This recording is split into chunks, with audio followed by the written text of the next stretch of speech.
As we came onto the island to try to understand how to restore power, it really took, the fortitude for everybody that was here, from those in the Commonwealth, those in PREPA, those in FEMA, those back in DC, those in the private sector, to really work together. En el caso particular de Vieques y Culebra, lo primero que instaláramos allí fueron 2 microgrids en cada uno de los sitios para tener energía en cada uno de los sitios. Sin ello, ni Vieques ni Culebra en la actualidad tuvieran ahora mismo energía. There was a lot of criticism in the front about how slow we were moving.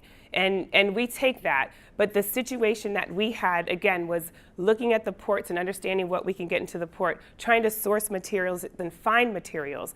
There were times when there were certain materials that are on the PREPA system that are only made for PREPA. So we had to go to a manufacturer and have them actually make the materials, which have very, very long lead times to actually get them here. And then once we get them here, we are competing with all of the trucking industry. So trucks were moving water, trucks were moving food, trucks were also moving power equipment. Recuerde que esta es la primera vez que FEMA tiene una misión que envuelve la instalación de microgrids. Esto es nuevo para todos nosotros.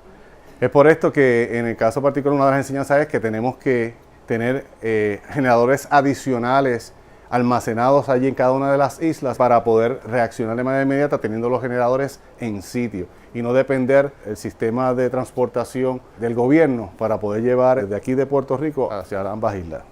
And so we have to prioritize everything that we were doing, and it was a huge challenge. So we had a lot of things to establish before we could actually start restoring power. We had assessments to do. Roads were not there. So roads had to be cut.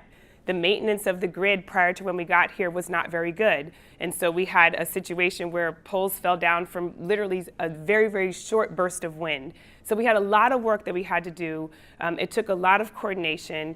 And I think at the end of the day, once we got going, but it took us a couple of months to get going, and there was, again, a lot of criticism, but today we have restored the grid, and now we have a wonderful opportunity here in Puerto Rico to take a step back and redesign the grid in a way that's much more resilient, so if something else does come our way, that we can make sure that the people of Puerto Rico have lights.